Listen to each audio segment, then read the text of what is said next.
बिस्मिल्लाहिर्रहमानिर्रहीम। अस्सलाम वालेकुम नाज़रीन, आप यूट्यूब चैनल देख रहे हैं। मैं इमरान खान हूँ। डोनाल्ड ट्रंप ने हलफ उठा लिया है अमेरिका के 47वें सदर का। डोनाल्ड ट्रंप ने जो तकरीर की उसके एक जुमले में आपको सारी कहानी समझ आ जाती है। डोनाल्ड ट्रंप ने कहा कि बद किरदार, बदबूदार, एस्टेब्लिशमेंट से जंग लड़कर आपने कतारों में खड़े होकर मुझे वोट दिया। ये डोनाल्ड ट्रंप की जो इस वक्त की सिचुएशन है या जिस स्टेट ऑफ माइंड में वो आदमी है वो ये है। बहुत सारी सिमिलैरिटीज़ हैं इमरान खान में और डोनाल्ड ट्रंप में। डोनाल्ड ट्रंप को इक़्तिदार से निकाला गया तो उसके बाद उसके ऊपर बहुत सारे केसेस बनाए गए। फिर डोनाल्ड ट्रंप को जो है वो जानबूझकर एस्टेब्लिशमेंट ने इलेक्शन हराया भी एक दफ़ा। फिर उसके अलावा डोनाल्ड ट्रंप के ऊपर बहुत सारे ऐसे केसेस हैं जिनमें वो ये कहता है कि ये गलत केसेस उसके खिलाफ बनाए गए हैं और अमेरिका की एस्टेब्लिशमेंट ने उसके खिलाफ पूरा एक जाल बुना है। पाकिस्तान में इमरान खान साहब ये समझते हैं कि यहाँ की एस्टेब्लिशमेंट इमरान खान साहब के ख़िलाफ़ है और यहाँ पे इमरान खान साहब को जानबूझकर इलेक्शन हराया भी गया है। यही कुछ डोनाल्ड ट्रंप का वहाँ पे क्लेम है। फिर इमरान खान के ऊपर कातलाना हमले हुए, डोनाल्ड ट्रंप के ऊपर भी कातलाना हमले हुए। एक कातलाना हमले में डोनाल्ड ट्रंप के कान को गोली छू कर गुजर गई। अगर डोनाल्ड ट्रंप उसी एंगल पे खड़ा रहता जिस एंगल पे वो खड़ा था तो गोली उसके दिमाग के बीच में से निकल जाती और यकीनी तौर पे डोनाल्ड ट्रंप की मौत हो सकती थी, लेकिन डोनाल्ड ट्रंप उसमें बच गया। डोनाल्ड ट्रंप को जिस तरह के हालात का सामना करना पड़ा, इमरान खान साहब भी जेल में है। अमेरिकन ने डोनाल्ड ट्रंप को वोट डाला लाइनों में लगकर एस्टेब्लिशमेंट के खिलाफ। पाकिस्तान में भी एस्टेब्लिशमेंट के खिलाफ पाकिस्तानियों ने इमरान खान को वोट डाला, लाइनों में लगकर वोट डाला।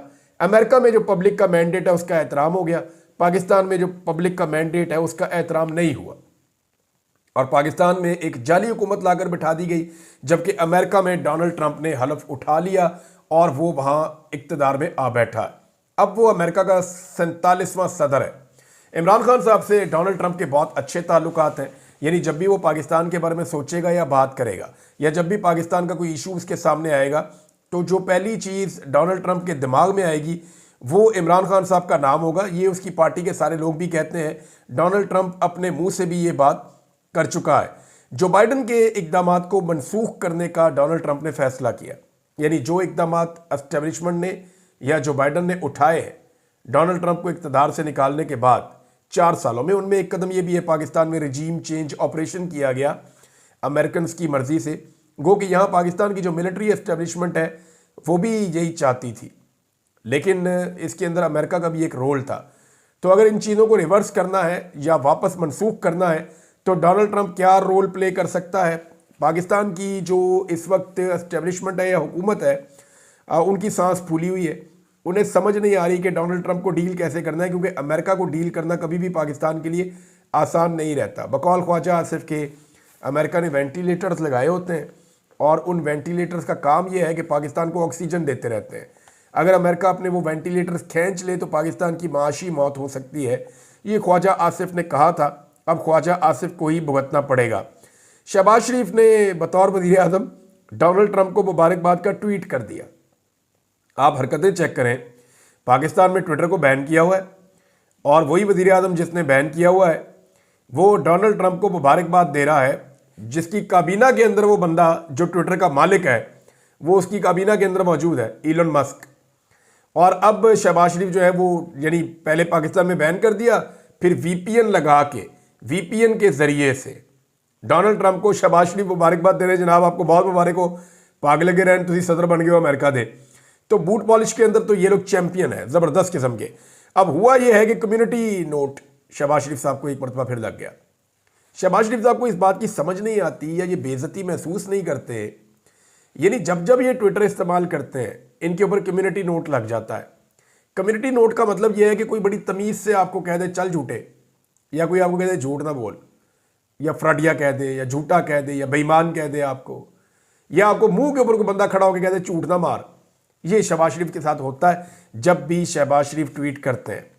क्योंकि वज़ीर आज़म है पाकिस्तान का और पाकिस्तान के इंतज़ामी मामलात इनके कंट्रोल में, हालांकि कंट्रोल में कोई नहीं है, लेकिन फिर भी कोई ओला तो रहने देना कि अगर पाबंदी लगाई हुई है एक एप्लीकेशन के ऊपर तो उसको इस्तेमाल तो ना करें। अब वीपीएन लगा के डोनाल्ड ट्रंप को मुबारकबाद देना बहुत ज़रूरी था। उसके बाद नीचे लोगों ने वो लितरॉल किया, लोगों ने बताया जनाब ये तो आप झूठ बोल रहे हैं, और कम्युनिटी नोट एक मरतबा फिर हमारे वज़ीर आज़म जनाब शहबाज शरीफ साहब को लग गया है। हालात पाकिस्तान के अंदर यह है कि डिक्टेटर भी खड़ा नहीं हो पाया था। अभी जनरल मुशर्रफ के एक साबिक साथी ने यह बताया कि जब बिल क्लिंटन चंद घंटों के लिए पाकिस्तान आया था तो उसको चीफ जस्टिस को भिजवाया गया था बाथरूम में कि यहाँ बाहर हम बात नहीं कर सकते। बिल क्लिंटन साहब बाथरूम में गए, वहाँ जाकर आप उन्हें पैगाम दे दें कि ना नवाज शरीफ को सज़ा होगी और ना कोई और मामला होगा, नवाज शरीफ को हम निकाल देंगे पाकिस्तान से। तो अमेरिका ने उस वक्त मुदाखलत की थी और फिर नवाज शरीफ को बाद में हमने देखा कि पाकिस्तान से निकाल दिया गया। ख्वाजा आसिफ का एक स्टेटमेंट आया जिसमें उन्होंने कुछ थोड़ा सा हौसला दिखाया है। नॉर्मली वो हौसला दिखाते नहीं हैं अमेरिका के मामले में। ख्वाजा आसिफ ने कहा कि ट्रंप का अभी तक कोई बयान नहीं आया, कोई बयान आएगा तो हम संभाल लेंगे। मामला ये है कि क्या लोग बेवकूफ़ हैं कि लोगों को समझ नहीं है? भाई डोनाल्ड ट्रंप अभी उसने हलफ उठाया, वो सदर बना है, वो अपने मुल्क के मामलात को देखेगा, बैनुल अक़वामी बड़े मामलात को देखेगा। पाकिस्तान के अंदर जो इंसानी हकूक़ की बदतरीन खिलाफ वर्जियाँ हुई हैं, ऐसा कभी भी नहीं होता कि अमेरिकन हुकूमत डायरेक्ट चढ़ दौड़ती है। वो आपको राब्ता करेंगे, वो आपको पैगाम देंगे जो पैगाम उन्होंने आपको देना होगा। बकौल डोनाल्ड ट्रंप के बेटे डोनाल्ड ट्रंप जूनियर, यानी उसने ये बात ओवरसीज़ पाकिस्तानियों को कही और ये क्लेम किया कि पाकिस्तान में एक बड़ा सख्त मैसेज जो है, एक बड़ा स्ट्रॉन्ग मैसेज कन्वे कर दिया गया है स्पेशली पाकिस्तान की एस्टेब्लिशमेंट को। लेकिन उसका नतीजा अभी तक तो ये निकला है कि पाकिस्तान में इमरान खान साहब को मज़ीद 14 साल सज़ा हो गई है और अभी जो है 2 जजेस भी ला के इस्लामाबाद हाई कोर्ट में बैठा दिए गए हैं जिनके पास ही केस जाएगा। नॉर्मली आमिर फारूक साहब के पास और एक और जज साहब हैं, इनके पास केस जाएगा नए जज के पास, ताकि इमरान खान साहब को जो रिलीफ मिल सकता है हाई कोर्ट से, वो रिलीफ या तो डिले किया जा सके या वो रिलीफ ना दिया जा सके। तो अभी तक एस्टेब्लिशमेंट अपना खेल खेल रही है और पूरे तरीके से खेल रही है। बहरहाल ऐसा नहीं होता कि अमेरिकन सामने आ जाएंगे और आपको ये कहेंगे वो कहेंगे। उन्होंने जहाँ से आपका बाजू मरोड़ना है उन्होंने मरोड़ देना है कि जनाब आप इंसानी हकूक़ की खिलाफ वर्जियाँ बंद करें, आप पाकिस्तान के अंदर मैंडेट चोरी बंद करें, आप पाकिस्तान के अंदर रूल ऑफ लॉ को आने दें, आप पाकिस्तान के अंदर सियासी जमातों और सियासी लोगों के साथ और सहाफ़ियों के साथ जो आपने गला घोंटा हुआ है, जो आपने पाकिस्तान में फ्रीडम ऑफ स्पीच ख़त्म की हुई है, ये सारी चीज़ों पे आप बाद आ जाए। ये जो जबरी गुमशुदगियाँ और लोगों को लापता किया जा रहा है, ये सिलसिला रोका जाए, इसका दबाव तो आएगा। अब देखना यह है कि क्या अमेरिकन, यानी मैं आपको एक चीज़ बता दूँ कि बिलावल जरदारी और ये जो गए मोहसिन नकवी, इन दोनों के अमेरिकन के साथ ताल्लुका ठीक है और अमेरिकन एस्टेब्लिशमेंट के साथ ठीक है, डोनाल्ड ट्रंप के साथ ठीक नहीं है। जब मैं अमेरिकन एस्टेब्लिशमेंट कहता हूं तो मैं CIA कहता हूं, क्योंकि अमेरिकन एस्टेब्लिशमेंट के बिहाफ पे पूरी दुनिया में जो डील करती है तंजीम वो CIA है और जो झेली तंजीमें डील करती है वो भी CIA के उसके ऊपर ही चलता है सारा मामला। तो CIA ही बड़े ऑपरेशन पूरी दुनिया में करती है कि जनाब ये करना और ये नहीं करना। तो अब मामला ये है कि ये जो 2 लोग पाकिस्तान से गए हैं ना, अव्वल तो इन्होंने जाना था ट्रंप की हलफबरदारी में और क्लेम पाकिस्तान में खबरों में ये करवाया जा रहा था कि डोनाल्ड ट्रंप की हलफबरदारी में बिलावल को दावतनामा मिल गया तो मोहसिन नकवी जा रहा है। ये दोनों ही अंदर नहीं जा सके और बहुत सारे और लोग भी नहीं जा सके, जो ओवरसीज़ पाकिस्तानी जिन्होंने जाना था वो भी नहीं जा सके। वजह ये बनी कि वहाँ पे टेम्परेचर बहुत ज़्यादा गिर गया और सर्दी ज़्यादा होने की वजह से जो ओपन एयर के अंदर प्रोग्राम हो रहा था वो कैंसिल कर दिया गया और प्रोग्राम सिर्फ एक हॉल के अंदर मुंतकिल हो गया। तो मखसूस लोग और महदूद लोग अंदर जा सके और बाकी लोग ना जा सके, लिहाजा बिलावल भी फारिग और मोहसिन नकवी भी फारिग। अब अमेरिकन एस्टेब्लिशमेंट के साथ इनकी मुलाकातें तो होंगी और ये पहले भी उनसे बातचीत कर रहे हैं कि मेहरबानी करो कोई रास्ता निकालो, हम कुछ भी देने के लिए तैयार हैं, जो चाहिए वो हम प्रोवाइड करते हैं, लेकिन इमरान खान के मामले में डोनाल्ड ट्रंप की ब्रेक लगाओ और वहाँ पर इनको रोको। जो कुछ रिचर्ड ग्रेनल ने किया उससे उनको पहले ही सांस चढ़ा हुआ था। अब रशियन प्रेसिडेंट का भी स्टेटमेंट आ गया है और वो भी डोनाल्ड ट्रंप से बातचीत करना चाहते हैं, जबकि डोनाल्ड ट्रंप ने चीन के सदर के साथ पहले बातचीत कर ली है।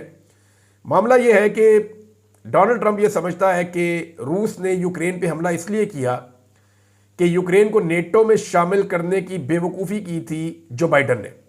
जब आप नेटो को ले जाके रशिया के दरवाजे पे बिठा देंगे तो रशिया के पास क्या ऑप्शन रहेगी? डोनाल्ड ट्रंप ये सोचते हैं। अब रूस जो है वो ये जंगबंदी करना चाहता है और डोनाल्ड ट्रंप को यूक्रेन और रूस की जंग में किसी किस्म की कोई दिलचस्पी नहीं है, यानी उसे कोई दिलचस्पी नहीं है। वो इमदाद भी बंद कर देगा, बाकी सारी चीज़ें बंद कर देगा। तो नाज़रीन, इस जंग में जिस जिसकी दिहाड़ी लगी हुई थी ना, वो दिहाड़ियाँ अब ख़त्म हो जाएंगी, चाहे वो लोग इस खित्ते में हैं चाहे कहीं और से हैं। और पाकिस्तान के हवाले से भी जो एक इम्पॉर्टेंस बन गई थी वो भी चीज़ें न्यूट्रलाइज हो जाएंगी। डोनाल्ड ट्रंप कोई रशिया के साथ या चाइना के साथ या ईरान के साथ कोई नया वेंचर मेरे ख्याल में शुरू नहीं करना चाहेगा। डोनाल्ड ट्रंप और उसकी जो टीम है ये पहले भी जंगें ख़त्म करते रहे हैं और जंगों से गुरेज करते रहे हैं, और डोनाल्ड ट्रंप ने अपने दौर में कोई एक भी नई जंग शुरू नहीं की थी। हाँ, पाकिस्तान के पॉइंट ऑफ व्यू से जो पाकिस्तान के अंदर मामला चल रहा है वो इस तरीके से चल रहा है कि सब लोग इंतज़ार कर रहे हैं कि अमेरिका की नई एडमिनिस्ट्रेशन पाकिस्तान के बारे में पॉलिसी कौन सी अपनाती है। यानी 3-4 किस्म की पॉलिसीज़ हो सकती हैं ना। नंबर 1 पॉलिसी ये हो सकती है कि वो उसी पॉलिसी पे चले जो बाइडन की है, उसमें पाकिस्तान की एस्टेब्लिशमेंट बहुत खुश होगी, ये अटैक करेंगे सबके ऊपर। नंबर 2 पॉलिसी ये हो सकती है कि वो अपने आप को न्यूट्रल कर लें और वो ये कहें ठीक है आप जो मर्जी करें, भाड़ में जाएं, जैसे दिल करता आप करें। तो उसमें भी पाकिस्तान की एस्टेब्लिशमेंट को कुछ ना कुछ फ़ायदा मिलेगा, पाकिस्तान की हुकूमत को कुछ ना कुछ मिलेगा। नंबर 3 ये हो सकती है कि अमेरिका पाकिस्तान में इंसानी हकूक़ की खिलाफ वर्जियों के ऊपर और दीगर चीज़ों के ऊपर आवाज़ उठाए और पाकिस्तान पे हल्का फुल्का प्रेशर डाले। लेकिन नंबर 4 चीज़ अगर हो जाती है, जिसकी बहुत ज़्यादा इम्कानात है कि अमेरिका की तरफ से ज़्यादा दबाव आएगा कि आप इंसानी हकूक़ की खिलाफ वर्जियाँ ना सिर्फ बंद करें बल्कि आप अवामी मैंडेट के मुताबिक पाकिस्तान में हुकूमत होनी चाहिए, और जो जुल्म और ज़्यादती हुई है गुज़िश्ता चंद सालों में पाकिस्तान के अंदर, उसका कच्चा चट्ठा भी अमेरिका खोल कर रख दे। क्योंकि अमेरिका की इसमें एक बिलवास्ता किस्म की इन्वॉल्वमेंट तो थी ना, तो उनके पास बहुत सारा वो पैटर्न उनको पता है कि जैसे ये सारी चीज़ें हुई हैं और उनके पास बहुत सारे इसके सबूत मौजूद हैं। और अगर ये कहानी इस तरफ जाती है तो फिर तो पूरी गेम उलट जाएगी, और पाकिस्तान की एस्टेब्लिशमेंट को और हुकूमत को इसी चीज़ से डर लग रहा है कि ये मामला नहीं होना चाहिए। इमरान खान साहब का नादरीन स्टेटमेंट आया, ये स्टेटमेंट इस वक्त बड़ा अहम है। खान साहब रोज़ाना एक स्टेटमेंट देते हैं और अपने ट्विटर के ऊपर शेयर करते हैं। उसकी वजह यह है कि बाकी मीडिया तो इमरान खान को दिखाता ही नहीं है, तो कोशिश उनकी ये है कि अपनी इन्फॉर्मेशन को वो अपने सोशल मीडिया के ज़रिए से लोगों तक पहुंचाते हैं, और रीच इमरान खान साहब की अच्छी खासी है। इमरान खान साहब ने अब जो बयान दिया उसमें वो ये कह रहे हैं कि अर्दली हुकूमत खौफ का शिकार है, इनको मुसलसल डरावने ख्वाब आते हैं। इनका पहला डरावना ख्वाब ये है कि इनके असाब पर सवार इमरान खान या उसकी रिहाई ना हो जाए। दूसरा डरावना ख्वाब इनका ये है कि फॉर्म 47 का जो इनका एक कच्चा चट्ठा है वो ना खुल जाए। और इन ख्वाबों से डर के या घबरा कर जब ये बेदार होते हैं तो ये फौरी तौर पे 9 मई की गर्दान शुरू करने लग जाते हैं। इस खौफ की बदौलत उन्होंने मुझे एक ऐसे बेज़मीर जज से सज़ा दिलवाई है जिसको खुद सुप्रीम कोर्ट ने 2004 में अदालती खिदमात के लिए नाअहल करार दिया था। अलकादर यूनिवर्सिटी प्रोजेक्ट मलिक रियाज और NCA के मुआहदे से 1 साल पहले से चल रहा था, और हमारे दौर की काबीना का अलकादर ट्रस्ट में या इसके मामले में कोई किरदार नहीं था, ना ही ये रकम हमने सुप्रीम कोर्ट ऑफ पाकिस्तान में मुंतकिल की थी। काबीना ने सिर्फ नॉन डिस्क्लोजर एग्रीमेंट की मंजूरी दी थी ताकि इतनी बड़ी रकम जो है वो राजदारी के साथ जो है, इतना बड़ा फॉरेन एक्सचेंज जो है वो पाकिस्तान में आ जाए। यानी वो राजदारी सिर्फ रखना चाह रहे थे कि ये पैसा पाकिस्तान में आ जाए किसी तरीके से, और ये एक रिक्वायरमेंट थी। नाम नेहाद बंद लिफाफे को हुकूमत और तहकीकाती इदारे खोल सकते हैं, इसे खोलें, इसमें देखें क्या लिखा है, अवाम को बताएं ताकि दूध का दूध और पानी का पानी हो सके। जुल्फी बुखारी ने इस केस में वीडियो लिंक या सफारत खाने के जरिए पेश होने की दरख्वास्त की थी, क्योंकि वो पाकिस्तान आते तो उनको अदालत तहफ़्फ़ुज़ ना देती और बाकियों की तरह उन्हें भी गिरफ्तार या अगवा करके तशद्दुद किया जाता। तो जुल्फी बुखारी के घर पर गैर कानूनी छापा मारकर तोड़फोड़ की गई, ख़ानदान को हरासा भी किया गया, इनको डीलें भी ऑफ़र की गई। शहजाद अकबर ने भी कई मरतबा गवाह बनने की पेशकश की, मगर क्योंकि जाली हुकूमत इस मुकदमे में मुझे सज़ा देने का फ़ैसला कर चुकी थी, इसलिए उनको वीडियो लिंक या सिफारत खाने के ज़रिए पेश होने की इजाज़त नहीं दी गई। शहजाद अकबर के भाई को भी अगवा किया गया। ये मैं जानता हूँ कहाँ रखा गया था उसके भाई को। अगर उन्हें नहीं पता शहजाद अकबर को या उनके भाई को नहीं पता तो मैं एग्जैक्ट उस जगह पर जा सकता हूँ जहाँ उसको रखा गया था, क्योंकि मुझे वहाँ इन्वेस्टिगेट किया गया था। यानी इन्वेस्टिगेट क्या, टॉर्चर किया जाता है, तंग किया जाता है, परेशान किया जाता है, डिमांड्स रखी जाती हैं। तो मुझे पता है कि शहजाद अकबर का भाई कहाँ था, क्योंकि मैं जर्नलिस्ट हूँ। मैं हर जगह जब जाता हूँ तो मैं कुछ ना कुछ स्मेल करने की कोशिश करता हूँ, पता करने की कोशिश करता हूँ, तो मुझे वो पता है जगह जहाँ पे उसके भाई को रखा गया था। अलकादर ट्रस्ट एक फलाही इदारा है जिसके ज़रिए गरीब तलबा को सीरतुन नबी से रोशनास करवाया जाता है। इससे मुझे कोई ज़ाती फ़ायदा नहीं है, ना ही मेरी अहलिया को कोई फ़ायदा है। पहले भी 9.5 माह बुशरा बीबी को कैद में रखा गया और मेरा साथ देने की सज़ा दी गई। घरेलू ख़वातीन को सियासत में घसीटना शर्मनाक है और हमारी रवायात के मुनाफी है। बुशरा बेगम मजबूत आसाब की हामिल खातून है, वो मेरी कमज़ोरी नहीं है, वो मेरी ताकत है।